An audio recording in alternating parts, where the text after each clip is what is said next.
Assalamu alaikum. Now, our second lecture will be delivered by Dr. Farooq Ahmed sir. On behalf of the Department of Ilmul Amraz, I welcome and offer my regards to our beloved teacher, Dr. Farooq Ahmed Dar sir, for joining us today as a resource person. He is currently Chairperson, Department of Manafil Aza, Faculty of Unani Medicine, Aligarh Muslim University, Aligarh. His research area of interest is study of nerves, waveform and its physiological variation in different temperament by self-designed pulse wave detection module. He completed 3 projects under Ministry of Ayush. He has more than 30 publications and has been organizer of 11 conferences. He is the member of 20 organizing committee. Dr. Farooq has chaired 20 scientific sessions and has presented 11 international and more than 50 national papers. He worked as assistant editor, Unani Medicine and International Journal and has published various chapters in different books. Recently, a chapter named Principle of Hot and Cold Temperament and its Clinical Application in Persian Medicine has published in Elsevier. He will be delivering lecture on some common abnormalities of ECG. Now, I would like to call Dr. Farooq Ahmed Dar sir on the dais. Sir, please.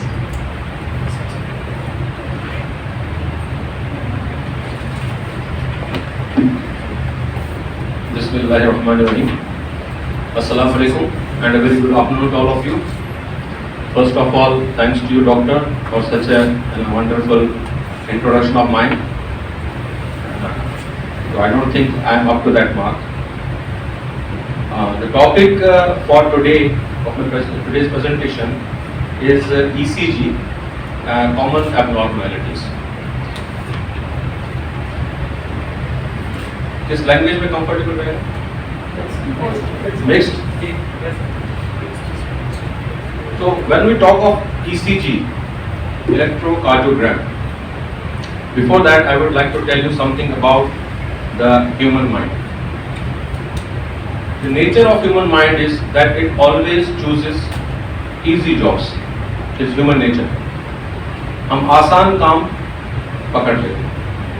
अगर 3 task दिए जाए, तो psychological studies भी हैं, एक group को दिए जाए तो सबसे इजी टास्क वो पिक करें. दूसरी जो हमारे ब्रेन की खास प्रॉपर्टी है कि जब कंसंट्रेशन की बात आती है, जिस काम पे ज़्यादा फोकस और कंसंट्रेशन की जरूरत पड़ती है वो काम की हमें अवॉइड करते हैं.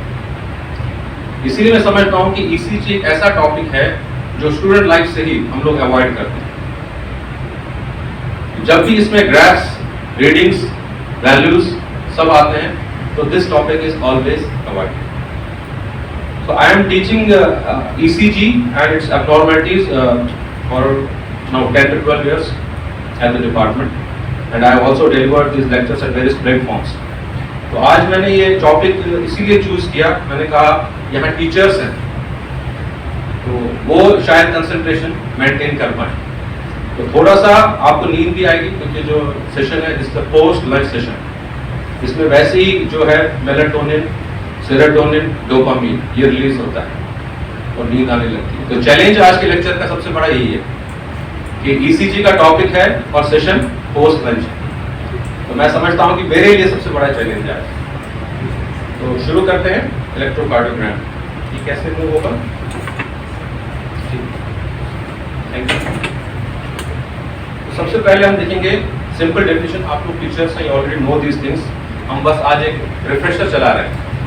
मैं इसलिए यहाँ आया हूँ क्योंकि आपके साथ कुछ नए क्वेश्चंस मुझे कुछ सीखने को मिलेगा. स्टूडेंट तो यूजुअली क्या होता है, जो डिलीवर आपने किया हमने ले लिया. आपके साथ यह है कि आप कुछ मुझे नए सजेशंस भी देंगे, कुछ आपके इनपुट्स भी होंगे. तो मेरा ये जो लेक्चर है डिफाइंड हो जाए, इसी मकसद के लिए आज आया हूँ. तो आपसे इनपुट्स और फीडबैक जरूर चाहिए. तो ECG, when we define ECG, it is defined as transthoracic interpretation of the electrical activity of the heart. This is the first sentence in the definition.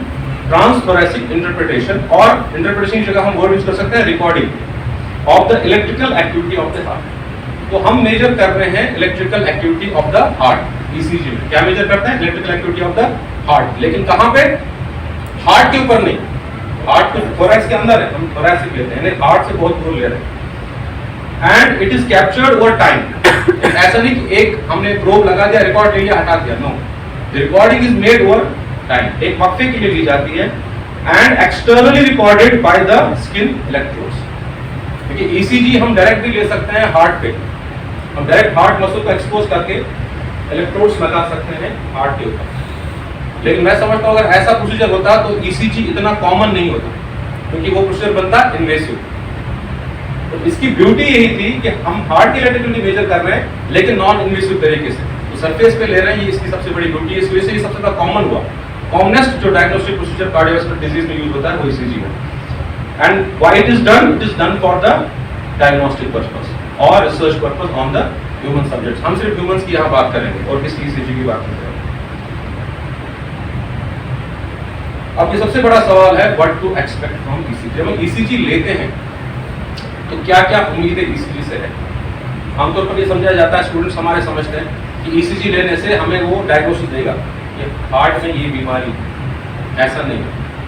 मैं आपको बता दूं कार्डियोवास्कुलर डिजीज के डायग्नोसिस में सबसे important is history of the patient and examination. History सबसे important.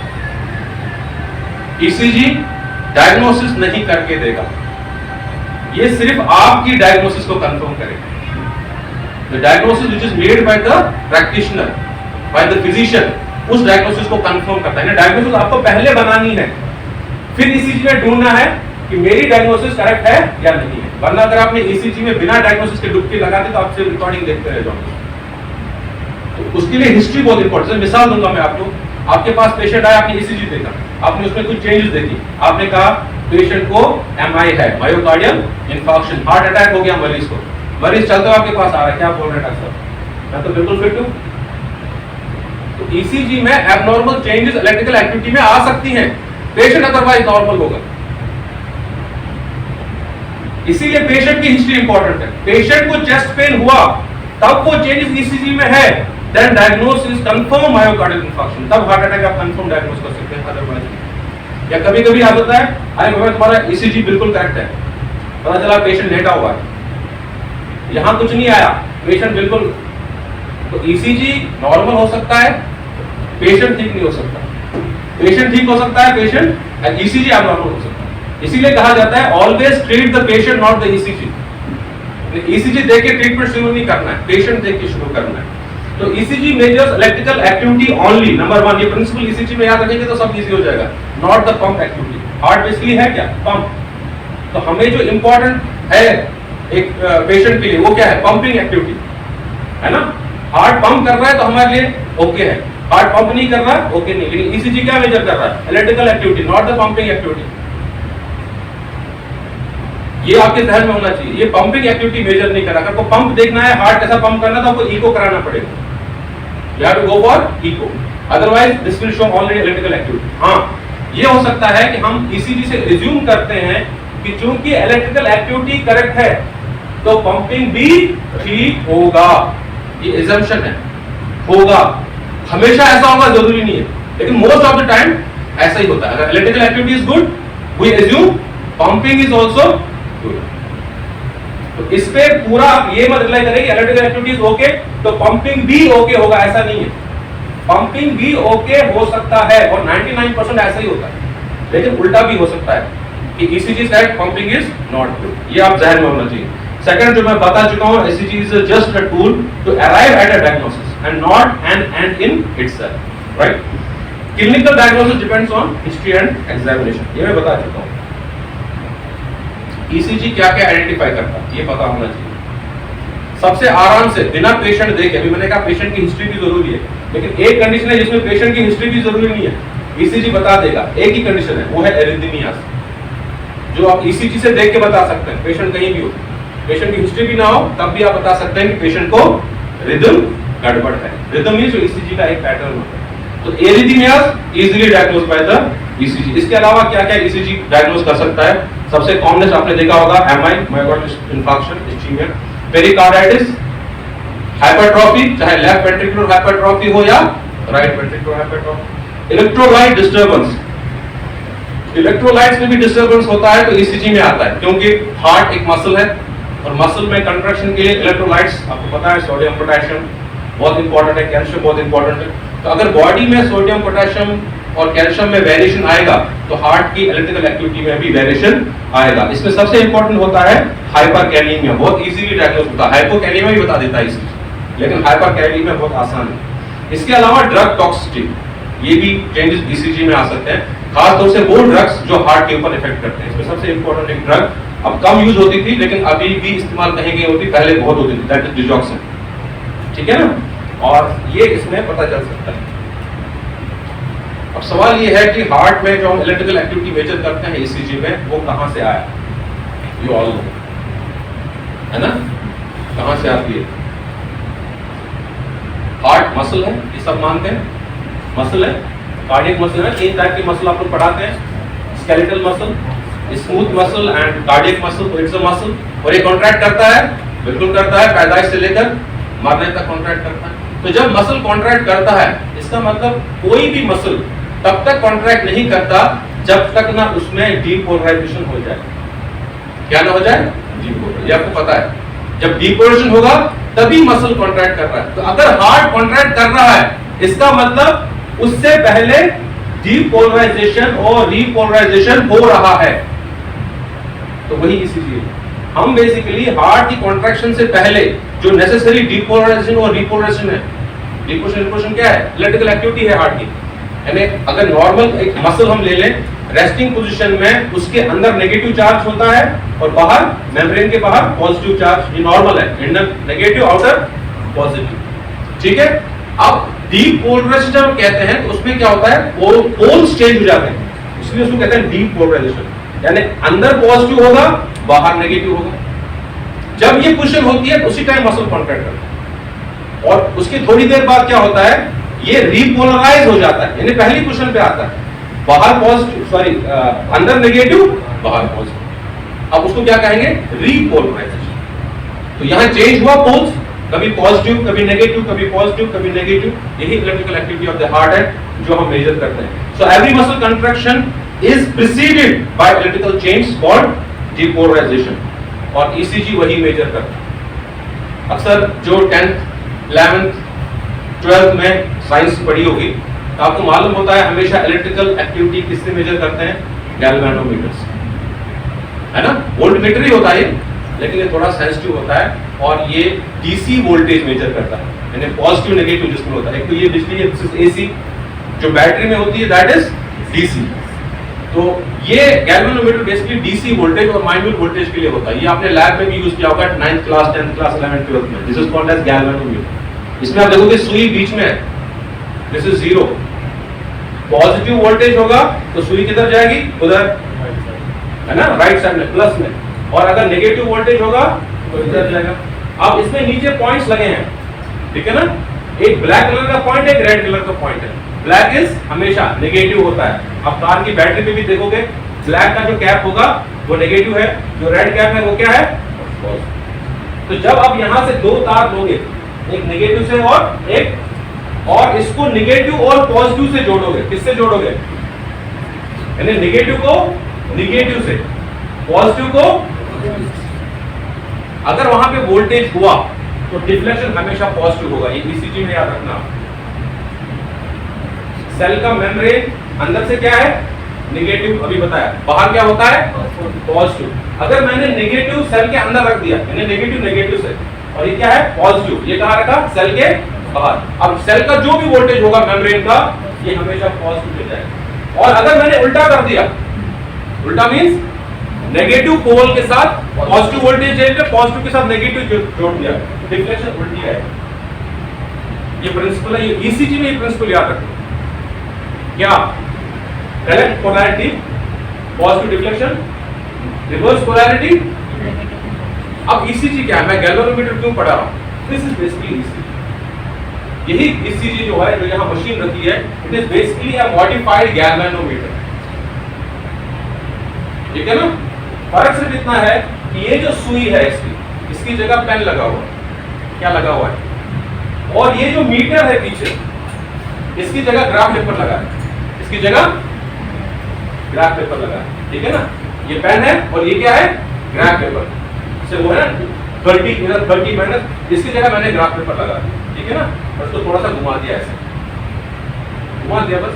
अब क्या होगा, जब मैं हार्ट का वोल्टेज मेजर करूंगा, ये पेन हिलेगा, पॉजिटिव होगा ऊपर की तरफ, नेगेटिव होगा नीचे की तरफ। अब मैं एक काम और करूंगा, इस पेपर को मैं मूव करूंगा, इस पेपर को मैं मूव करूंगा। अब क्या होगा, पेन चल रहा है, कभी पॉजिटिव हो रहा है कभी, और ग्राफ को मूव कर रहा हूं। यहाँ पे क्या बनेगा, वेव करके देखो। अगर आपके पास कॉपी है, पेन है, पेन को ऐसे लगाओ और पेन को घुमाओ, पॉजिटिव नेगेटिव रिफ्लेक्शन वोल्टेज आ रहा है, और फिर पेपर को मूव करो, तो वहां एक जगह की लाइन थी, शुरू में एक जगह की लाइन बनेगी।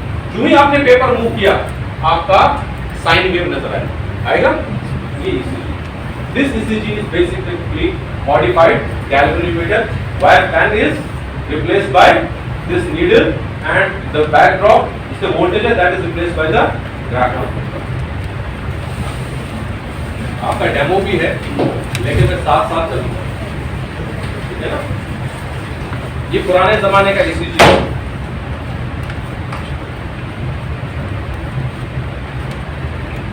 इन लोगों के पास वो था प्रोजेक्ट को वाला, ठीक है।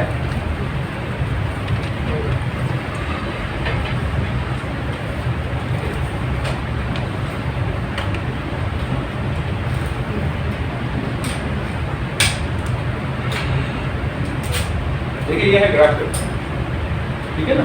ये हमने उससे रिप्लेस किया और इस पे पेन चला रहा हूं। क्या चलाना है, पेन। अब आप कहेंगे पेन कहाँ है, इसमें पेन की जगह इसमें नीडल है बीच में, पीछे पता नहीं दिख रहा है आपको, ये है नीडल। नीडल पेपर पे कैसे बैठा है, ऐसे। आपको ये लिखेगा कैसे, क्वेश्चन ये है ना, इसमें लिख तो है नहीं, लेकिन ये लिखेगा। ये दिख रहा है आपको, कुछ है इसमें,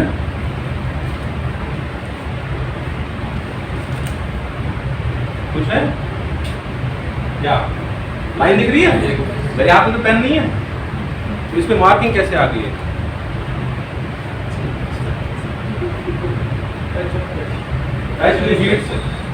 हीट से जो भी मैंने नाखून चलाया, फ्रिक्शन हुआ, हीट पैदा हुई, this is heat sensitive paper. ये पेपर क्या है, किसी भी ECG में हीट सेंसिटिव पेपर होता है। और ये जो नीडल है ना, ये गर्म होती है। जो ही आप मशीन को ऑन करोगे, इस मशीन में ये बटन लगा होगा, इसको आप जितना ज्यादा घुमाओगे उतनी ज्यादा गर्म होगी, जितना कम रखोगे उतनी कम गर्म होगी। गर्म तो हमें करनी है, आप कहेंगे सर कम ज्यादा गर्म हो, उसकी वजह है कि आपके पास पेशेंट आया, एक ही पेशेंट है, आपने जल्दी गर्म किया, और आपके पास लगातार पेशेंट आ रहा है, तो आप हीट कम करके रखोगे, इसलिए। तो जो ही नीडल गर्म होगी, नीडल जब कनेक्ट करेंगे हार्ट से, वो मूव करेगी, इस ग्राफ पेपर पे ग्राफ बनाएगी। सिंपल है, इसमें कुछ ज्यादा बड़ा नहीं है। ये गैल्वेनोमीटर, ये ठीक है। तो measure electricity of two electrodes, हमेशा एक पॉजिटिव और नेगेटिव। दो लीड्स के बगैर हम वोल्टेज मेजर, आपका मोबाइल चार्जर में भी दो पिन होता है ना, ये सॉकेट है ना, दो है, इसके बगैर नहीं चलेगा, इसके भी दो है। तो ECG में जो ये दो इलेक्ट्रोड्स होते हैं, जिससे हम मेजर करते हैं, that is called as lead. क्या कहते हैं उसको, यानी मैंने अगर इससे दो तार जोड़ी और हार्ट पे इधर लगा दी, इधर लगा दी, अब ये जो दो लीड्स हैं, एक positive negative, this will be called as lead. क्या कहते हैं इसको, लेकिन उसकी रिकॉर्डिंग जो पेपर पे आएगी, उसको भी लीड बोलते हैं, उसको भी। ज्यादातर जो पेपर पे रिकॉर्डिंग आती है, उसको लीड बोलते हैं। समझ में आ रही बात। तो लीड बेसिकली क्या है, recording on the graph paper. Normal ECG में जो कंप्लीट ECG है, दैट इज 12 लीड ECG, जो डायग्नोस्टिक के लिए हम यूज करते हैं। लेकिन अगर आप हॉस्पिटल में जाएंगे, ICU में, वहां मॉनिटर लगा होता है, वहां सिर्फ 3 लीड्स आते हैं एक टाइम पे। वो आप चेंज कर सकते हैं, बटन दबाओ नेक्स्ट 3 आएंगे, अगला बटन दबाओ नेक्स्ट 3 आएंगे, अगला बटन दबाओ नेक्स्ट 3 आएंगे। एक टाइम पे सिर्फ 3 लीड चलता है, दैट इज 3 लीड ECG। यहाँ पे जो हम ECG कर रहे हैं, that is 12 lead ECG। 12 lead का मतलब मैंने बताया, एक लीड में कितनी तार होती है, 2। तो 12 लीड में 24 कनेक्शन, 24 कनेक्शन करने हैं हमें 12 लीड ECG के लिए। इसको समझिएगा, बहुत आसान है। ये लीड्स का है, ये सिर्फ 6 लीड्स का डिस्क्रिप्शन है, ठीक है ना। लीड का मैंने बताया, पॉजिटिव पता होना चाहिए, नेगेटिव पता होना चाहिए, क्योंकि तभी आप मशीन से पॉजिटिव नेगेटिव करेक्ट जुड़ेगा। 12 लीड्स में ECG में डायग्राम बोल जाइए, मुझे सुन लीजिए। पहली 3 लीड्स कहलाती हैं बाइपोलर लिंक लीड्स। क्या कहलाती है, बाइपोलर, दो पोल्स है पॉजिटिव, और नाम क्या है, लिम्ब लीड्स, यानी ये लीड्स कहाँ लगेंगी, ठीक है ना। तो पहले ये 3 लीड्स समझते हैं। दिस इज लीड 1, दोनों हाथ खड़े, शुरुआत यहां से, ठीक है। कई कामों की शुरुआत ऐसे होगी। ये कौन सी होगी, लीड 1, नेगेटिव, ये पॉजिटिव, याद रखना। Right hand negative, left hand, this is lead 1। Limbs है, ये सिर्फ लिम्ब पे जुड़ेगा। Lead 2 is this and this, left foot. ECG में राइट नहीं होता, ईसीजी में लिम्ब्स के नाम पर ये 2 हाथ और लेफ्ट फुट कहते हैं, लेग है हालांकि लेफ्ट फुट, राइट नहीं होता, राइट इज न्यूट्रल। इसमें भी लीड लगती है, दिस इज न्यूट्रल, इसको नहीं माना जाता। सिर्फ यही 3 लिम्ब्स काउंट होंगे। तो दिस इज लीड 1, नेगेटिव कौन सा है, राइट, ये क्या है, पॉजिटिव। पोलैरिटी याद हो गई। अब lead 2, this and right arm left foot. तो दूसरी लीड कहां जोड़ेंगे आप, राइट आर्म पे। उस लीड की पोलैरिटी क्या होगी, ये नेगेटिव, ये positive. And this is lead 3, क्या, left arm left foot. Polarity क्या होगी, ये नेगेटिव, ये पॉजिटिव। इजी करने के लिए पोलैरिटी मैं आपको बताता हूं, दिस इज ऑलवेज नेगेटिव। इन 3 लीड्स में, लिम्ब लीड्स वो बनाते हैं 3 bipolar limb leads, this hand is always negative, यानी राइट हैंड, और left foot is always positive, is always positive. सिर्फ इस 2 का, इसका नहीं है, इसको तो चेंज होता रहेगा। अब देखिए लीड 1, ये क्या है, ये क्या है, ऑलवेज नेगेटिव। ये क्या हो गया, लीड 2 ऑलवेज नेगेटिव, तो आ गया negative positive. And lead 3 because this is always positive. तो अगर आपको लीड्स याद करनी है, हमेशा करो 1 2 1 2 3 लीड्स हो गई। ये क्या हो गया, बाइपोलर लिम्ब लीड्स। उसके बाद होती है ऑगमेंटेड लीड्स। अच्छा, इन लीड्स के हम नाम देते हैं, ईसीजी में लिखा होता है लीड 1, लीड 2, लीड 3, सिंपल नाम है। लीड 1 रोमन में, लीड 2 एंड, जब भी आप ईसीजी आप हाथ से लिखेंगे 1 2 3। अब इसके बाद ऑगमेंटेड लीड्स होती हैं, इनके साथ जो एब्रिविएशन लगता है वो लगता है एबी। क्या लगता है, ऑगमेंटेड मींस मॉडिफाइड। ये मॉडिफाइड लीड्स होती है, लगती ये भी लिम्ब्स पे हैं। इनको भी हम क्या कहते हैं, ऑगमेंटेड लिम्ब लीड्स। क्या कहते हैं इनको, शुरू वाली क्या थी, बाइपोलर लिम्ब लीड्स, ये ऑगमेंटेड लिम्ब लीड्स है। लेबलिंग क्या होगी, एबी, जिसमें 3 लीड्स होती है, AV R right hand, AV L, AV F. आप कहेंगे कौन सा फुट एक ही होता है, हमेशा लेफ्ट होता है। AV R, AV L, AV L. अब देखिए इसमें हम क्या करते हैं, इसमें जो कि 3 पॉइंट्स है ना ईसीजी में, 1 2 और 3, इसमें 2 को मिलाया जाता है, 1 को लिंक बनाया जाता है। जैसे एबीआर समझाता हूं, एक लीड में यहां जोड़ूंगा, इसको जोड़ूंगा, एबीआर बना रहे हैं ना, आर मींस राइट हैंड, इसको जोड़ूंगा। थोड़ा सा कंसंट्रेशन, मैंने ये बताया ना, कंसंट्रेशन जहां चीजें आएंगी हम लोग उसको इजी लेके थोड़ा सा रिलैक्स हो जाते हैं, थोड़ा सा कंसंट्रेशन सब इजी हो जाएगा। ये राइट हैंड है, एबीआर है, हमने एक लीड कहां लगाई, यहां। आप कहेंगे दूसरी कहां लगाई, दूसरी हम क्या करते हैं, इन दोनों को मिलाते हैं, इसको इसको और इसको, और यहां से एक पॉइंट बनाते हैं, दोनों को मिला के एक पॉइंट बनाते हैं। ठीक है, बन गई लीड, एक ये और एक इन दोनों को मिला के, ये रहेगी पॉजिटिव, ये रहेगी। अब आप भूल जाइए वो सिर्फ लिम्ब लीड्स के लिए था, ऑलवेज नेगेटिव ऑलवेज। इसमें जो लीड हम बनाते हैं, जैसे एबीआर है तो आर पॉजिटिव होगा, और ये दोनों मिलके क्या बनेगा, नेगेटिव। ये क्या है, एबीआर पॉजिटिव, ये दोनों मिलके, उसके बाद क्या है, एबीएल। आप बनाओ एबीएल, एल मींस क्या, हैंड, बताओ। लेफ्ट लेंगे और इसको, और राइट तो होता नहीं है, तो लेफ्ट से मिला देंगे। ये क्या रहेगा, ये पॉजिटिव पॉजिटिव। रहेगा। ये क्या है, एबीएल, ये क्या बनेगी, पॉजिटिव। दूसरा पॉइंट कहां से बनाएंगे, इन दोनों से मिलके वो नेगेटिव होगा। एबीआर हो गया, एबीएल हो गया, एबीएफ आप बनाएंगे, ये लेफ्ट यहां से लेंगे पॉजिटिव, इन दोनों को मिला के 6 लीड्स हो गई, 3 लिम्ब लीड्स, 3 ऑगमेंट। इसके बाद 6 लीड्स होती हैं, उनको हम कहते हैं प्रीकॉर्डियल लीड्स और चेस्ट लीड्स। वो लगती है चेस्ट में। कहाँ लगती है? वो 6 होती है। सिंपल नेम है V1, V2, V3, V4, V5, V6। या कभी कभी कुछ मशीनों में लिखा होता है C1, C2, C3 means chest. Normally जो नॉमेनक्लेचर है वो V वाला है, V1। अब ये लोकेशन के हिसाब से क्या है, ये 6 जो नाम है, 6 लीड्स हैं, ये लोकेशन के हिसाब से। अब ये भी लीड है ना, एक पॉजिटिव होगा एक नेगेटिव। इसमें पॉजिटिव लीड लगती है चेस्ट पे, पॉजिटिव लीड लगती है। नेगेटिव किससे बनाएंगे? उसमें नेगेटिव एक तीनों मिला के बनाते हैं। इसको जोड़ा, इसको जोड़ा, इसको जोड़ा, पॉइंट बनाया, ये क्या गया? नेगेटिव। अब चेस्ट में मैं यहां लगा रहा हूं V1, V2, V3, V4, V5, V6। कितनी हो गई? 12। आप कहिए सर आपने ये बताया, ये क्या है? मैं बताता हूं। पहले तो ये देखिए, उधर वाला डायग्राम भूल जाइए, इसको मत समझिए। पहले इस डायग्राम को देखिए। यहाँ एक ट्रायंगल बना हुआ, क्या बना है? ट्रायंगल। ट्रायंगल के सेंटर में एज्यूम किया गया है हार्ट। वो बाद में बताऊं। ये ट्रायंगल देख रहे हैं? कोई मुझे बताएगा ये क्या दिखा रहा है? ये राइट आर्म, इसका मतलब ये कौन सी लीड है? First lead, correct. अब राइट आर्म, ये क्या है? Second lead. और लेफ्ट आर्म क्या है? ये तीनों कौन सी लीड्स है? Bipolar electric leads. पोलैरिटी देखो,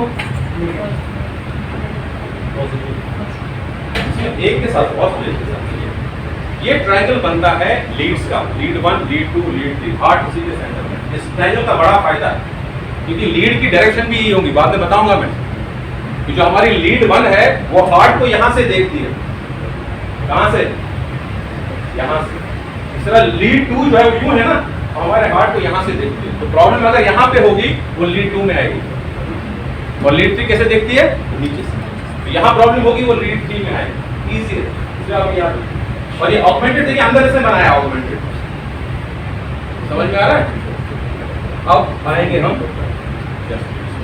चेस्ट लीड कैसे लगानी है। बहुत सिंपल है, अभी आप भी लगा सकते हैं। कभी लगाई किसी ने चेस्ट लीड? किसने लगाई है? बताओ कहां कहां लगेंगी? उसको देखिए, मतलब लगाए बताओ। चेस्ट में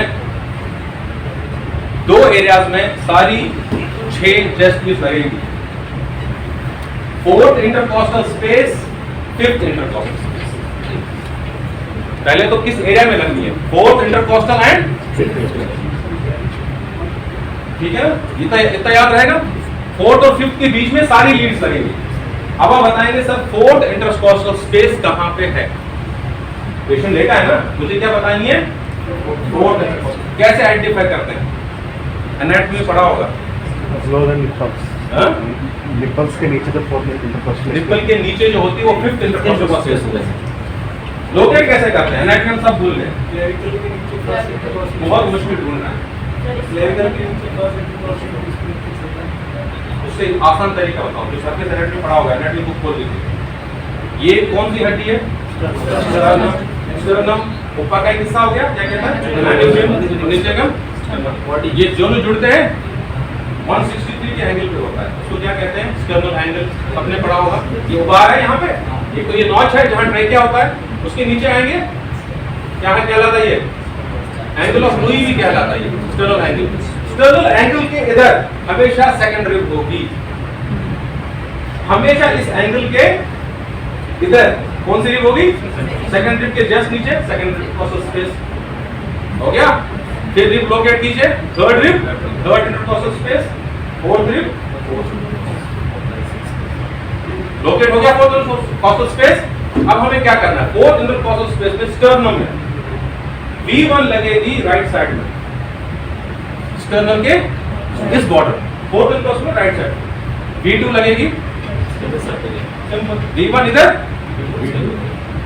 इसके बाद हम लगाएंगे V4। क्या लगाएंगे? 3 हमने छोड़ दी, 4 लगाएंगे। 4 कहां लगाएंगे? 4 लगाएंगे हम V उसमें 5th इंटरकॉस्टल स्पेस। कहां लगाएंगे? लेकिन मिड क्लैविकुलर लाइन पे। ये मिड क्लैविकुलर लाइन है, निप्पल के थ्रू जाती है, यानी निप्पल के जस्ट नीचे। ये कौन सा हुआ? V4। ये क्या था? V1, V2, V4। अब V2 और V4 हमने लगा लिया, अब इसके बीच में लगेगी, बीच में लगेगी। बीच से मुराद डिस्टेंस में भी बीच में, हाइट में भी बीच में, ये है ना, डिस्टेंस भी है और हाइट भी डिफरेंस है, तो यहाँ लगेगी V1, V2, V3, V4, V5 लगेगी इसी स्पेस में, कौन सी, लेकिन एंटीरियर एक्सिलरी लाइन,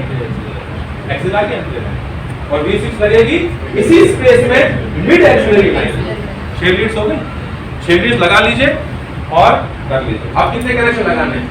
24 कनेक्शन, 2 तो 4 तो 6, फिर ऑगमेंटेड के 1 ये 2, इस तरह से इसकी 2 तारें कौन लगाएगा? आप में से कोई लगा सकता है? 24 लीड है, आपको लगाने की जरूरत नहीं, एक बार काम मशीन करती है। कमाल की बात यह है कि ये लीड्स हमें नहीं लगानी, ये मशीन लगाएगी। ये पहले जमाने की मशीन है।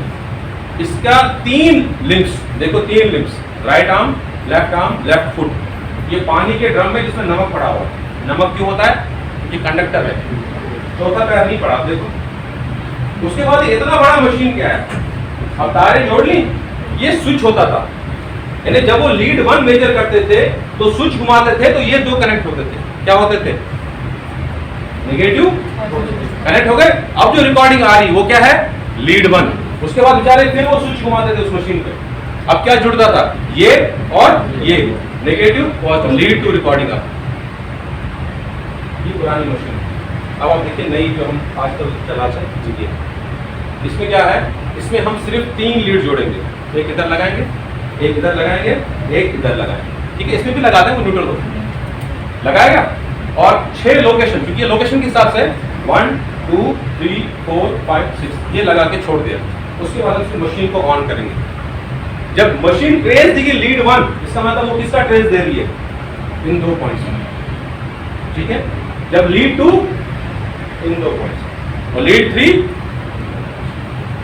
और ऑगमेंटेड वो खुद ही बनाएगी। वो इन दोनों को खुद जोड़ के इसको AVR बनाएगी, है ना? इन दोनों को जोड़ के AVL, इन दोनों को जोड़ के यहाँ से रिकॉर्डिंग लेगी। चेस्ट में क्या करेगी वो? इन दोनों को जोड़ के यहाँ से रिकॉर्डिंग लेगी। ठीक है, अब मैं आपको इसकी नेक्स्ट सिखाता हूँ।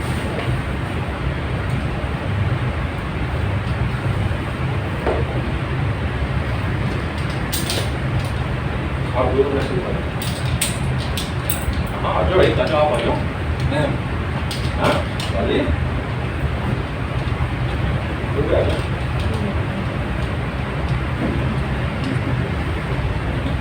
आप आ जाइए, कोई बात नहीं। 2 लोग आ जाए, 1 लोग आ जाए।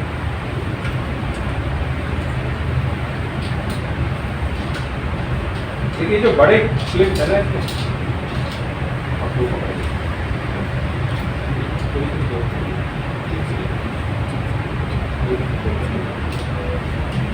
देखिए टोटल लीड्स ये है। ठीक है ना? कलर बता सकते हैं? Green, yellow, black and red. ये ब्लैक बेकार है, न्यूट्रल है। ये कहाँ लगेगी? ये राइट। ठीक है, इसमें कलर कोडिंग भी है, और अगर कलर कोडिंग याद नहीं है तो इस पे लिखा होगा, मेरा चश्मा LA, L left arm yellow colour, right arm red, हाँ राइट रेड, राइट। ठीक है, ब्लैक राइट बेकार है। ग्रीन हमेशा ग्रीन क्या होता है? पढ़ लीजिए इसमें क्या लिखा है? लेफ्ट। ठीक है ना? आप देख रहे हैं अर्थिंग जब करते हैं ना AC में, तो एक रेड और ब्लैक ग्रीन होती है। ग्रीन क्या होती है? अर्थ। तो अर्थ कहाँ जाता है? नीचे। जब नीचे अब याद रहेगा क्या? रेड राइट, ग्रीन इधर, फिर क्या बचा? सॉरी येलो, वो आपके लेफ्ट आर्म हो गया। ये आपकी कितनी लीड्स बनाएगा? 6 लीड्स। सिर्फ 4 तारे आप कितनी लीड बनाएंगे? 6। फिर आप कहेंगे चेस्ट लीड कैसे लेंगे? चेस्ट लीड के लिए उन्होंने ये एक दिया है। ये अगर मैं ऐसे चिपकाऊं तो इसको जब मैं यहां लगाऊंगा जो रिकॉर्डिंग आएगी वो क्या होगी, V1। अगर मैंने यहाँ लगा दिया V6, तो जिस सीक्वेंस से आप ECG ले रहे हैं उसी हिसाब से लिखना। अगर आपने यहाँ लगा के यहाँ ले लिया तो V1 के बाद V6 लिखना, ये आप ले रहे हैं, लेकिन सीक्वेंस हम हमेशा सही चलते हैं। V1, V2, V4 हमें मालूम है, V5, V3, V4, V5, थोड़ा ट्रेस लेके उसको हटाना। ठीक है, समझ में आ रही बात? देखिए इसका जैक है, कि मशीन के अंदर जैक है, कोई भी लगा सकता है इसको, जैसे मोबाइल का चार्जर लगाते हैं वैसे ही। अब तो जो C-पिन चार्जर है ना, उसको किसी भी तरफ लगाओ, लेकिन पहला जो चार्जर आता है उसमें क्या था, ऊपर नीचे का फर्क होता है ना, इसमें भी थोड़ा फर्क है। ये आपको दिख रहा है कुछ यहाँ कट बना हुआ है, कट यहाँ क्या दिखा है, रेड डॉट। तो हमेशा कट जो है रेड डॉट की तरफ होगा, तब ये फिट होगा इसमें। इसको कनेक्ट कर, लीड लग गई। अब ये पता है आपको क्या है, ये अर्थिंग पॉइंट है। क्या है इसमें, कहीं किसी ने इलेक्ट्रिसिटी पढ़ी है? अर्थ का निशान मालूम है कैसा होता है? याद है किसी को 12th का? अर्थ का निशान ऐसी लाइन होती है, फिर होती है बड़ी लाइन, फिर छोटी, फिर छोटी, फिर छोटी, फिर छोटी, फिर डॉट। अर्थ का निशान होता है, यहाँ बना हुआ है। इसको आप अर्थ कर लेना ताकि झटका ना लगे मरीज। क्या ना लगे? इलेक्ट्रिकल अप्लायंस से खतरा हो सकता है मरीज को, इसको हम अर्थिंग करते हैं। इसीलिए सेफ्टी के लिए हम क्या करते हैं, ये चार्जेबल है, इसमें बैटरी भी है। क्या है? अगर कोई मजबूरी ना हो तो हमेशा इसको बैटरी पे ऑपरेट करो। इस पे ऑपरेट करो, यानी AC प्लग निकाल के, AC प्लग तो बैटरी में ना, तो बैटरी पे चलाओ। लेकिन अगर आप बिजली पे भी लगा रहे हो तो झटका नहीं देगा ये, लेकिन एहतियात के तौर पर इसको अर्थिंग कर लेना। अर्थिंग के लिए क्या है, या तो आपकी कहीं पे नल है उस पे लगाओ, या इसको जमीन पे डालो, थोड़ा उस पे पानी डालो, नमक का पानी, ये खुद ही अर्थ हो जाए, वैसे झटका नहीं आता इसको। लीड समझ में आ गया, पोलैरिटी समझ में आ गई लीड की। अब ECG लेना आसान है।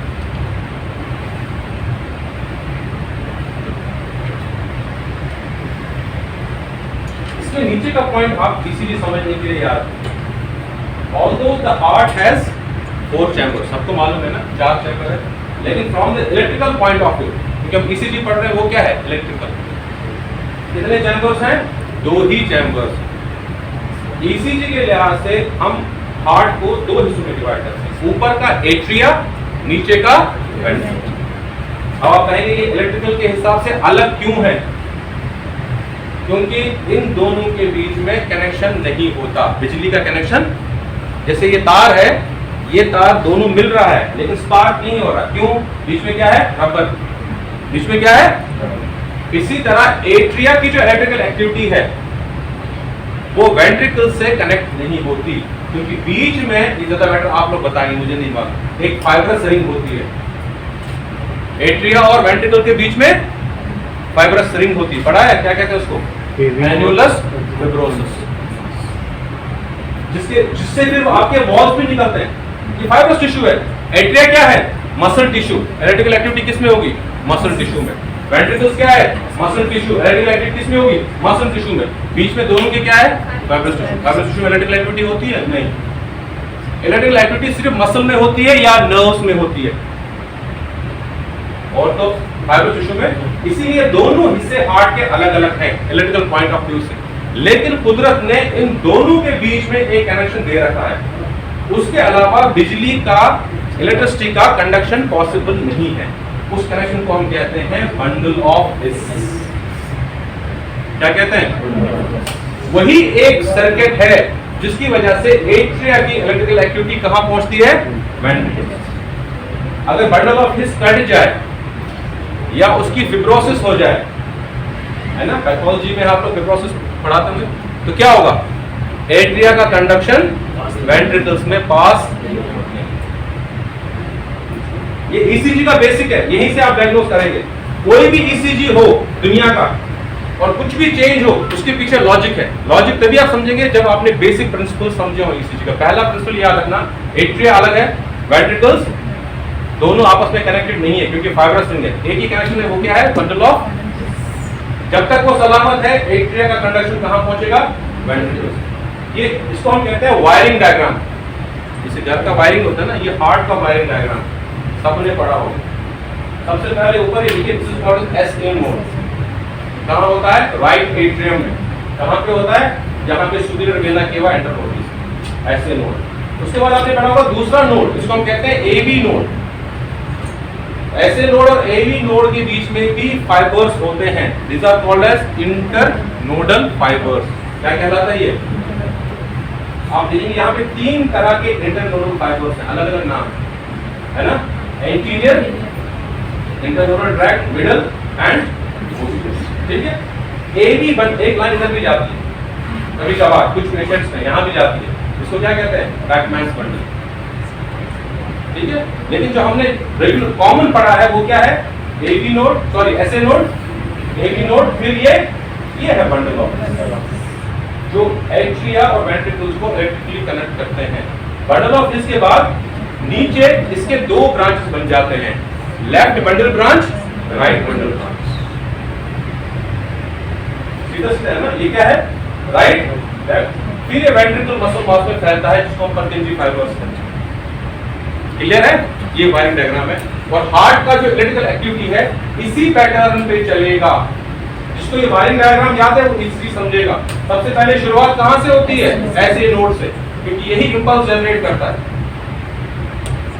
कुछ और इंपल्स जनरेट करता है, पूरा हार्ट इंपल्स जनरेट करता है।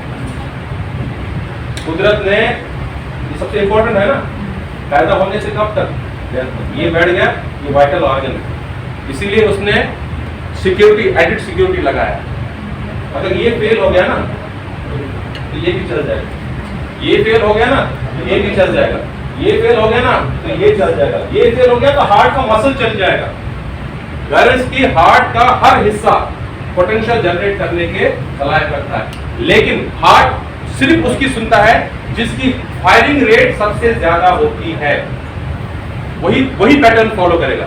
एक ट्रेन है, 3 इंजन लगे हैं, कितने? एक 100 की स्पीड से चल रहा है, एक 80 की, एक 70। ट्रेन की स्पीड से चलेगा, सबसे तेज वाला होगा। इसीलिए हार्ट हमेशा फॉलो करता है इसके रिदम को, किसके? साइनस नोड के, ऐसे नोड। इसलिए नॉर्मल हार्ट के रिदम को क्या कहते हैं? Sinus rhythm. नॉर्मल रिदम क्या है? आपने अक्सर ईसीजी रिपोर्ट देखी, वहां लिखा हुआ था एनएसआर। हम लोग ने एनएसआर लिख दिया, पता नहीं था क्या बीमारी। NSR means normal sinus rhythm. माने ये रिदम जनरेट कर रहा है, दिस साइनस नोड यही करता है, क्योंकि इसकी जो फायरिंग रेट होती है पूरे इसमें सबसे ज्यादा होती है, करीब 70 है ना, हमारे 70, हम 70 मान के चलते हैं, 70 फायरिंग रेट्स पर सेकंड। उसके बाद आती है बारी किसकी? AV node. ठीक है, इसी कम होती है, इसकी और इस एरिया की 50 होती है, और उससे कम होती है इधर वेंट्रिकल्स की 30। कितनी होती है? लेकिन पॉइंट सब कर सकता है। तो लेकिन नॉर्मल तरीका क्या है? ये फायरिंग रेट जनरेट करेगा, ऐसे नोड। फिर सिग्नल कहां जाएगी? वेंट्रिकल्स में जाएगी, वेंट्रिकल्स में फैलेगी। क्योंकि ऐसी नोड फायर करेगा, वेंट्रिकल्स भी क्या होंगे? उसके साथ डिपोलराइज हो जाएंगे। वेंट्रिकल्स कैसे डिपोलराइज हो जाएंगे? 2 तरीके से डिपोलराइज हो जाएंगे। एक तो ये जो फाइबर्स हैं इसके थ्रू, एक डायरेक्टली मसल टू मसल, एक डायरेक्टली। अगर ये बीच में ये बंडल्स नहीं भी होते तब भी ऐसे नोड कहां लोकेटेड है? वेंट्रिकुलर मसल्स के अंदर। तो जो ही ऐसे नोड स्पार्क करेगा पूरा एट्रियल मसल डिपोलराइज हो जाएगा। कैसे? एक प्रॉपर्टी बताओ, पैथोलॉजी की हो सकती है, नाम बताओ उस प्रॉपर्टी का हार्ट मसल की। मैं कह रहा हूं ऐसे नोड स्पार्क कर रहा है, ये फाइबर हमने हटा दिए, सिर्फ ऐसे नोड यहाँ पे एट्रियम है ना, ये जूनी स्पॉन्टेनियस फायर करेगा। मैं कह रहा हूं पूरा एट्रियल मसल, वेंट्रिकल तो नहीं का, बीच में फाइबर्स है ना, पूरा एट्रियल डिपोलराइज हो जाएगा। हाँ, जोर से, पूरा मसल कैसे डिपोलराइज होगा? सिकेंडल मसल में तो ऐसा नहीं होता, नर्व फाइबर ने जिस फाइबर मसल को टच किया वही मसल डिपोलराइज होगी। Because heart is a syncytium, gap junctions, branching पढ़ाया जाता है, पैथोलॉजी में पढ़ा रहे हो यार। हार्ट मसल्स की खास प्रॉपर्टी जो स्केलेटल मसल से अलग करती है कि हार्ट मसल्स एक यूनिट की तरह काम करते हैं। एक यूनिट क्यों होता है एक यूनिट? क्योंकि उनके बीच में जो कनेक्शन है ना, उसको हम गैप जंक्शन करते हैं, वहां से हर चीज इजीली क्रॉस कर जाती है।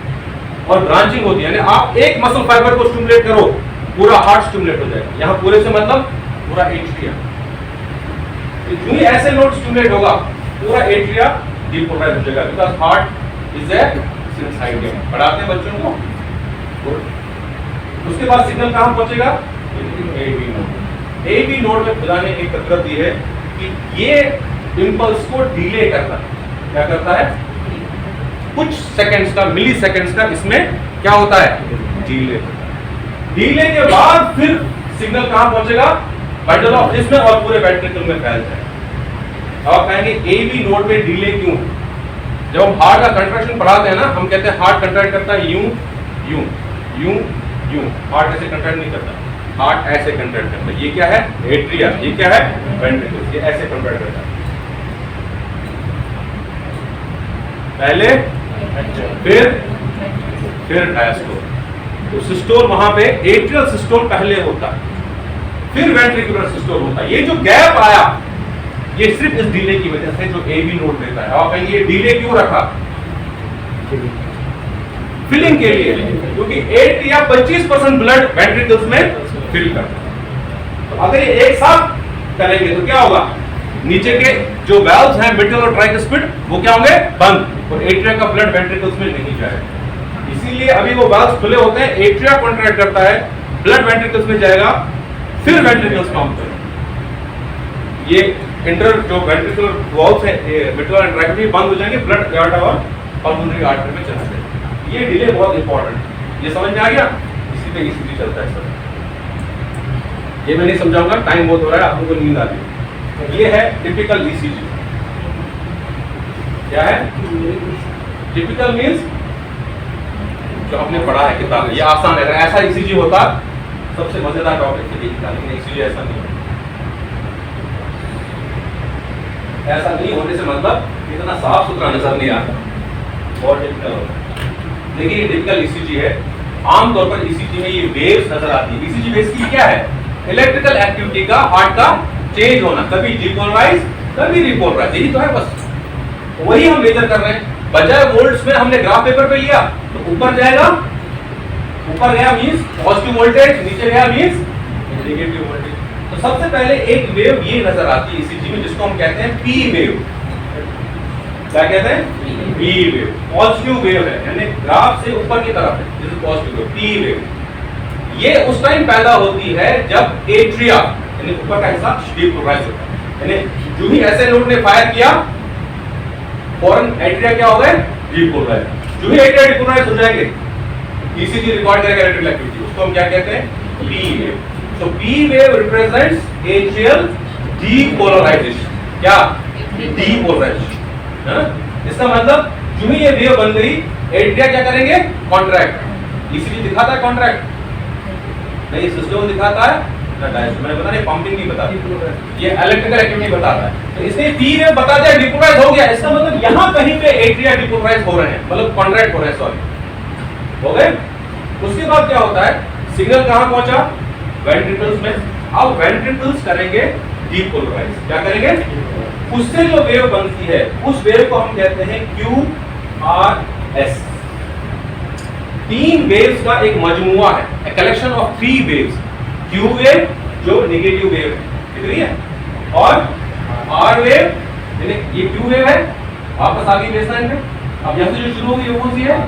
R wave. कहां तक? यहाँ तक, बेसलाइन तक। फिर S वेव। S वेव क्या है? नेगेटिव वेव, वापस हुई। ये जो तीनों वेव्स हैं, ये तीनों वेव्स बनती है वेंट्रिकल्स के डीपोलराइजेशन। किसके डीपोलराइजेशन से? वेंट्रिकल्स। ठीक है। अब इसके बाद एक और वेव आपको दिखाई देगी, जिसको हम कहते हैं T वेव। ये उस टाइम ईसीजी मेजर करता है जब वेंट्रिकल्स वापस रिपोलराइज हो रहे हैं, जब आराम से अपनी इलेक्ट्रिकल एक्टिविटी में वापस आ रहे हैं। वेंट्रिकल्स कहां कॉन्ट्रैक्ट करेंगे? यहाँ कहीं आसपास, क्योंकि जो ही वेंट्रिकल्स डिपोलराइज हो गए उसके बाद क्या होता है? जब भी कोई मसल डिपोलराइज होगा फिर क्या करेगा? वो कॉन्ट्रैक्ट। इसका मतलब वेंट्रिकल्स नहीं यहाँ पे कॉन्ट्रैक्ट, वो हमें नहीं पता, इसीलिए वो नहीं दिखता, लेकिन हम एज्यूम करते हैं। और टी वेव क्या बताती है? वेंट्रिकल्स का टी वेव एट्रियल डीपोलराइजेशन।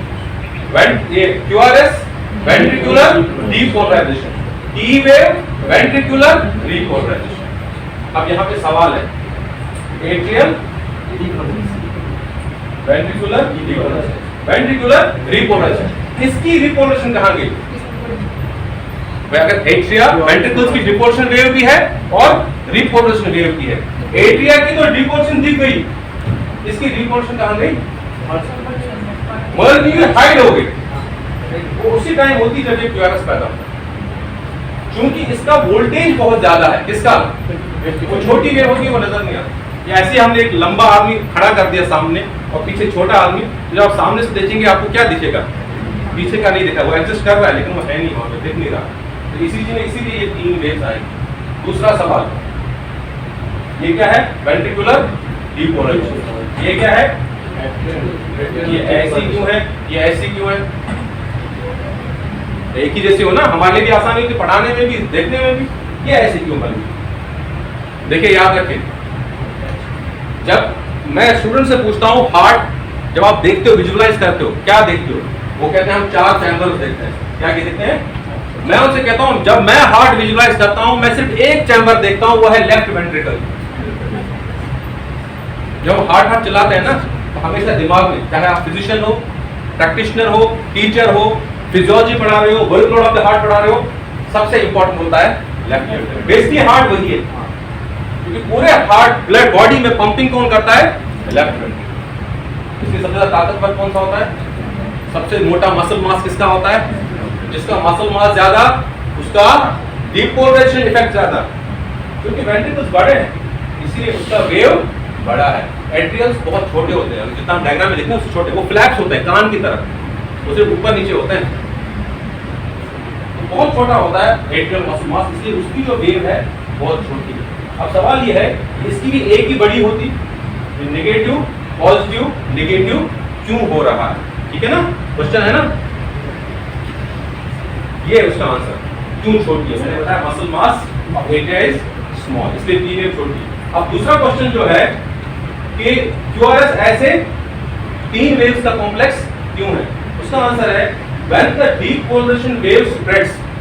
ये क्वेश्चन कहां से स्टार्ट होता है? ऐसे नोड से, फिर वो फैलता है पूरी हार्ट में towards the lead, the deflection is positive. अगर डिपोलराइजेशन जिस डायरेक्शन में फैल रहा है, लीड भी उसी डायरेक्शन में है, लीड भी, तो डिफ्लेक्शन पॉजिटिव होगा। तो डिफ्लेक्शन, ठीक है ना? अभी नहीं समझ में आ रहा मुझे, तो इसको इससे आपको इसी चीज समझ में आ जाएगा। ये मुझे कोई बता सकता है ये कौन सी लीड है? एक नेगेटिव एक पॉजिटिव? लीड सेकंड, फर्स्ट इधर है, ट्रायंगल भूल गए? फर्स्ट ये है, ये हार्ट है ना, first is left arm right arm, ये क्या है? लेफ्ट आर्म और फुट। ये कौन सी लीड है? पोलैरिटी भी समझ लो, यही नेगेटिव है ना, और ये क्या है? ये ईसीजी समझ लेना। अब उसके बाद अब लीड वैसे नहीं दिखाई जाएगी, हाथ कहीं नहीं दिखाया जाएगा, हमेशा ये डायरेक्शन दिखाई जाएगी polarity. This is lead 2।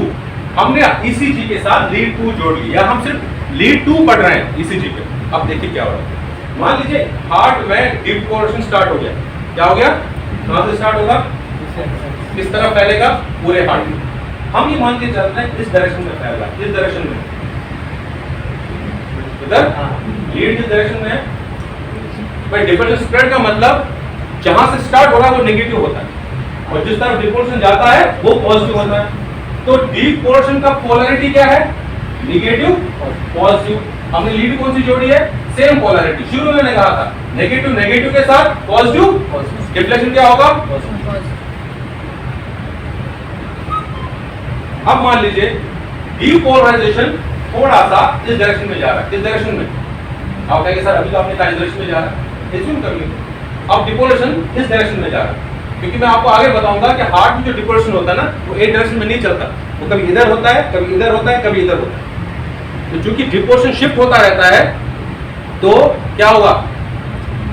Polarity जिस लीड के साथ होगा वो चेंज होगा। अब आप देखिए इधर हुआ पॉजिटिव होगा, नेगेटिव होगा, पॉजिटिव थोड़ा हट गया, यानी ज्यादा पॉजिटिव नहीं होगा, इतना पॉजिटिव नहीं होगा क्योंकि ये सेम टू सेम डायरेक्शन में था, उससे पॉजिटिव थोड़ा सा और डिपोलराइजेशन हट गया। लीड अपनी जगह, लीड चेंज नहीं हो रही, थोड़ा पॉजिटिव, डिपोलराइजेशन चेंज हो रहा है हार्ट का। किधर हो गया? कम पॉजिटिव हो गया, इधर बिल्कुल अपोजिट हो गया, डिफ्लेक्शन इधर बिल्कुल ही जो लीड का डायरेक्शन क्या है, नेगेटिव, पॉजिटिव। डिपोर्शन क्या है, इधर नेगेटिव इधर पॉजिटिव, उल्टा डिफ्लेक्शन क्या होगा। तो ये प्रिंसिपल ईसीजी का याद रखिए कि लीड की डायरेक्शन में अगर डिपोर्शन किसी डायरेक्शन में है तो डिफ्लेक्शन पॉजिटिव होगा, अदरवाइज नेगेटिव होगा। इसीलिए क्यूआरएस बनती है। ये है वेंट्रिकल्स का डिपोलराइजेशन। रूल नंबर 1, सबसे पहले जो डिपोलराइज होता है वेंट्रिकल में वो होता है सेप्टम। क्या डिपोलराइज होता है? सेप्टम मीन जो दो वेंट्रिकल्स के बीच में है, इंटरवेंट्रिकुलर साइड। और septum always depolarises from left to right. In fact left right में भी वो नीचे से ऊपर जाता है। ये जो है ना सेप्टम है, ये ग्रे एरिया दिख रहा है सबको पीछे, आपको दिख रहा है? ये क्या है? ये डिपोर्शन का सेपरेट है। जो ही बंडल ऑफ हिस्से यहाँ लेफ्ट और राइट बंडल ब्रांच पे डिवाइड हो गया, डिपोर्शन फैलेगा वेंट्रिकल्स में। सबसे पहले किसमें? सेप्टम। सेप्टम में इसने एरो ऐसे दिखा है, एक्चुअली ये एरो ऐसे थोड़ा सा ऊपर दिखा, थोड़ा सा ऊपर, ठीक है ना? ये डायरेक्शन है। अगर इस टाइम में लीड टू मेजर करूं, इस टाइम क्या डिफ्लेक्शन आएगा? लीड टू ये है ना, नेगेटिव है, ये बनाता है क्यू वेव। इसलिए क्यू वेव आपको किस में दिखेगी? लीड टू में। अगर आप कहेंगे सर हमें इधर से एक लीड है उसमें दिखा दो, नहीं।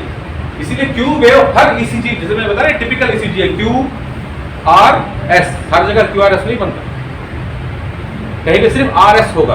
क्या होगा?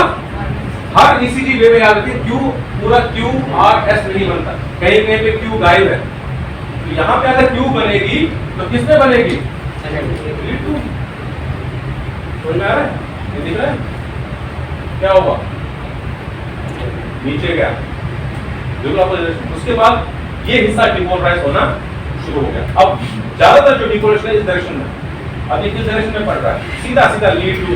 तो अगर आप लीड टू उस टाइम देखेंगे तो डिफ्लेक्शन क्या होगा? सबसे लास्ट में जो डिपोलराइज होता है एरिया वो होता है बेस ऑफ द हार्ट, ये ना एपेक्स ऑफ द हार्ट। ये क्या है? उस टाइम किस तरफ होगा? नेगेटिव। लीड टू में क्या आएगा?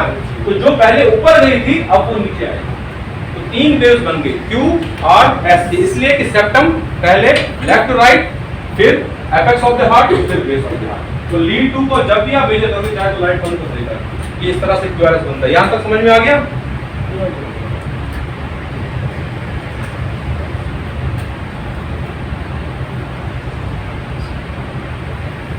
किसी को ये ड्यूरेशन याद है?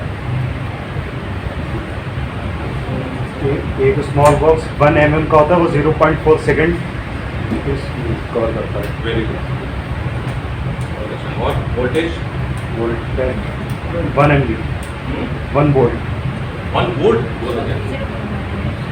1 वोल्ट। अभी मैंने क्या बताया, ये ग्राफ पेपर किसको रिप्लेस करता है? रीडिंग को। इसका मतलब अब हम किससे पढ़ेंगे वोल्टेज? इससे। आप कहेंगे सादे ग्राफ पेपर से वोल्टेज कैसे पढ़ा जाएगा सर? और ये ओवर द टाइम चलता भी है ना, तो हम टाइम की इससे मेजर करते हैं। इसी ग्राफ पेपर से मैं वोल्टेज मेजर करूंगा ईसीजी का और टाइम मेजर करूंगा। अब देखिए कैसे। यहाँ पे ग्राफ पेपर बना हुआ है, ये समझाने के लिए। इसके ऊपर हमने ईसीजी वेव बना दी, पी, हालांकि हर जगह क्यों नहीं हो, कहीं कहीं सिर्फ यहाँ आर वेव हो, तो आर एस, फिर टी, फिर अगली वेव। समझ में आ गया?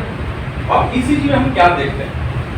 ईसीजी में मैं बाद में बताऊंगा कि फिलहाल देखते हैं हम दो चीजें देखते हैं। ग्राफ पेपर है ना, ग्राफ पेपर में हमेशा दो एक्सिस होती है, एक एक्स एक्सिस और एक एक्स एक्सिस। इस पे टाइम होता है, क्या होता है? और ये होता है वोल्टेज। ये होता है ईसीजी में इंपॉर्टेंट क्या है? टाइम, क्योंकि ये फिक्स है। ये गड़बड़ हो गया तो ईसीजी गड़बड़ है। और ये क्यों नहीं इंपॉर्टेंट है? क्योंकि हर इंसान में इसमें वेरिएशन, लंबे में अलग, छोटे में अलग, मोटे में अलग, पतले में अलग। ये वोल्टेज वैरी करते रहते हैं, इसलिए ईसीजी में ज्यादा ध्यान हम इस हाइट पे नहीं देते, लेकिन इस लाइन पे देते हैं, जो टाइम की लाइन। हाँ, कुछ बीमारियों में ध्यान देते हैं हम इसकी हाइट पे, जैसे टी वेव की हाइट पे हम ध्यान देंगे हाइपरकैलीमिया में। किसमें? हाइपरकैलीमिया में। ये जो टी वेव होगी ये टॉल होगी। क्या होगी? और कब हम टॉल कहते हैं? जब ये 10 बॉक्स से ऊपर हो, 1 2 3 4 5 6 7 8 9 10। इसके लिए तो बहुत बड़ा है, तो इससे दिखाऊंगा तब समझेंगे। टॉल टी वेव्स किसकी निशानी है? हाइपरकैलीमिया, यानी पोटेशियम ज्यादा हो रहा है मरीज, है ना। किडनी जो फेलियर के पेशेंट होते हैं, क्योंकि आपने सुना होगा किसी किडनी डिसऑर्डर है, वो अचानक बैठ गया, फिर क्या देते हैं उसको? कौन सी दवा देते हैं? कैल्शियम ग्लूटिनेट, फॉरन उनके पास रखा रहता है। किडनी फेलियर का जो भी पेशेंट देखोगे, जो डायलिसिस का पेशेंट होगा, उसके घर पे रखा होगा। कभी भी उसका हार्ट ठप करके बैठ सकता है, क्योंकि हार्ट किस पे पंप करेगा? सोडियम पे, पोटेशियम पे, कैल्शियम पे। जो ही इसकी वैल्यू बॉडी में चेंज हो जाएगी, मसल कंट्रैक्शन भी मुतासर हो जाएगा, तो उनमें हार्ट बंद ही हो सकता है पोटेशियम लेवल हाई होने से। लेकिन ईसीजी आप फौरन पकड़ सकते हैं, किसकी वजह से? वहां पे इसकी हाइट की वैल्यू है। अदरवाइज हम ज्यादातर क्या मेजर करते हैं? टाइम। ये बहुत इंपॉर्टेंट है। अब देखिए, ये पी वेव हो गई, फिर एक वक्फा है, कोई वेव नहीं है, फिर कौन सी वेव शुरू हो गई? Q wave. पी वेव की शुरू से लेकर क्यू वेव की शुरुआत तक जो वक्फा होता है, this is called as P R interval. क्या कहलाता है? आप ऐसा पी क्यू इंटरवल क्यों नहीं बोलते? हाँ, कहना क्या चाहिए? P Q interval. ऐसी है, अंग्रेजी पढ़ाने पर तो वहां भी कुछ चीजों में ये साइलेंट है, वहां साइलेंट नहीं है, यहाँ साइलेंट। यहाँ भी यही है, अगर नाम पी से क्यू तक है तो पी क्यू होना चाहिए। नाम क्या दिया? पी आर, क्योंकि क्यू क्यू हमेशा नहीं होगी। ज्यादातर लीड्स में आर वे भी होती है, तो इन्होंने फिक्स कर दिया यार, कभी तुम पी क्यू बोलोगे, कभी पी आर बोलोगे, इसको पी आर बोलो। अगर आर है तो आर तक, अगर क्यू है तो क्यू तक मानी जाएगी, लेकिन कहा जाएगा P R. Beginning of the P wave to the beginning of the Q wave, यानी इस ड्यूरेशन में ये पी वेव शामिल है। उसके बाद देखिए क्यू आर एस, ये वक्फा क्यू से लेकर यहां जब ये वेव खत्म हो जाती है, ये पूरे क्यू आर एस का ड्यूरेशन, इसका ड्यूरेशन है। दूसरे अल्फाज में ये वेंट्रिकुलर डीपोलराइजेशन का वक्फा है, यानी कितनी देर में वेंट्रिकल्स डीपोलराइज हो गए, वो क्या बताता है? ये क्यू आर एस ड्यूरेशन। ठीक, अब आप देखिए उसके बाद जो इंटरवल है, जो बहुत इंपॉर्टेंट है, वो है ये वाला QT interval. QT means from the beginning of the Q wave to the end of the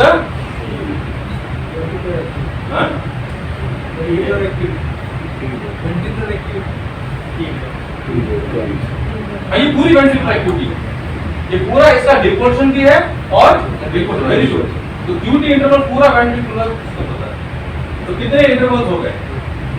PR interval and QRS duration. QRS बहुत इंपॉर्टेंट, ये वैल्यूज आपको याद होनी चाहिए।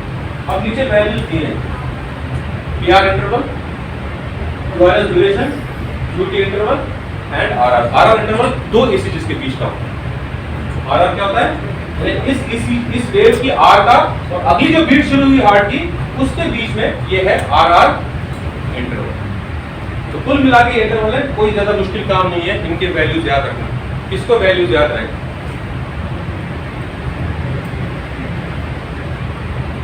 नहीं, कोई बात नहीं रहे तो मैं याद करा, अभी 2 मिनट में याद हो जाएगा।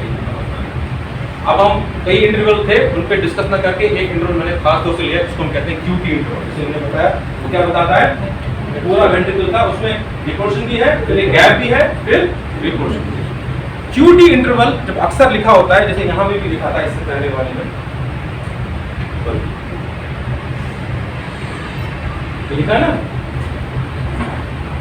0.4 to 0.43 सेकेंड्स, ठीक है ना। ये इसे फिक्स लिखा है यहाँ पे, लेकिन हकीकत में फिक्स नहीं होता।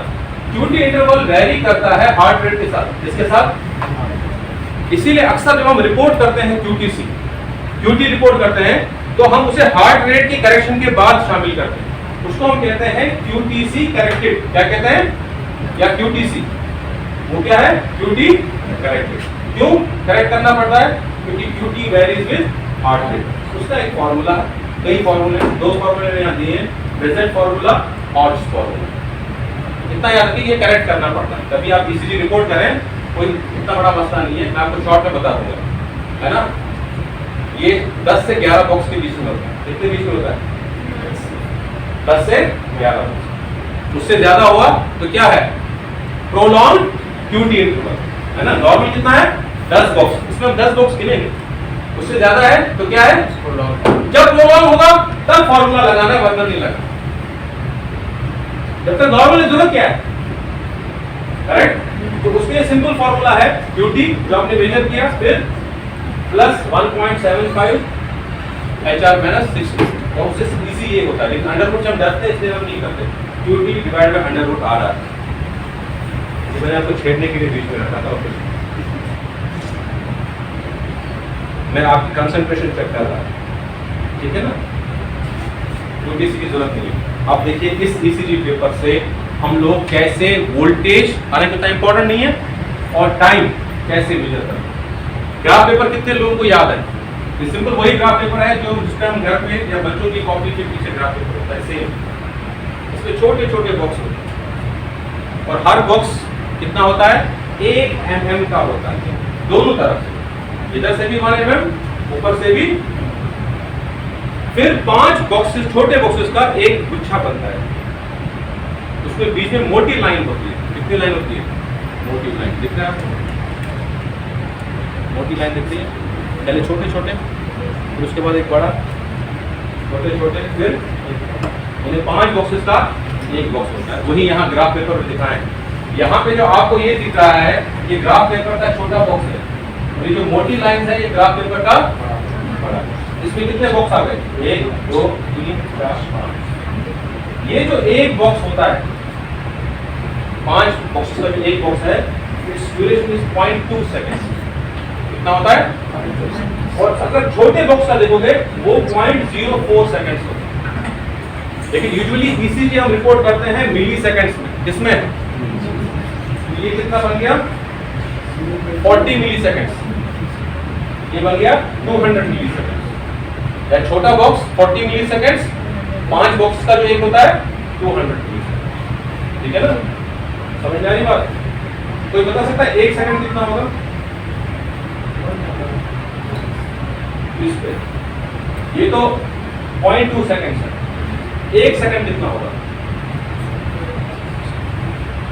कौन सा ग्राफ, 5 बड़े बॉक्स, 5 बड़े बॉक्स, 25 छोटे बॉक्स या 5 बड़े बॉक्स, यानी 1 बड़ा बॉक्स, 2 3 4 5, यहां से यहां तक की 1 सेकंड का इंटरवल होगा।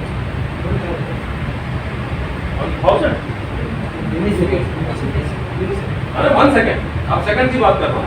1 सेकंड कितना हुआ, 5 बड़े बॉक्स या 25 छोटे बॉक्स। आप कहेंगे सर आप खुद ही तय कर लिया, नाम से पूछा ना कुछ। ये तो ग्राफ पेपर है ना, मैं कैसे कह रहा हूँ ये 1 सेकंड है, इसके कहीं लिखा है टाइम, फिर मैंने कैसे तय कर लिया? अब देखिए इधर, मैंने कहा ना जब हम ECG लेते हैं तो ओवर द टाइम लेते हैं। इसमें क्या चलता है, पेपर चलता है, नहीं चलता?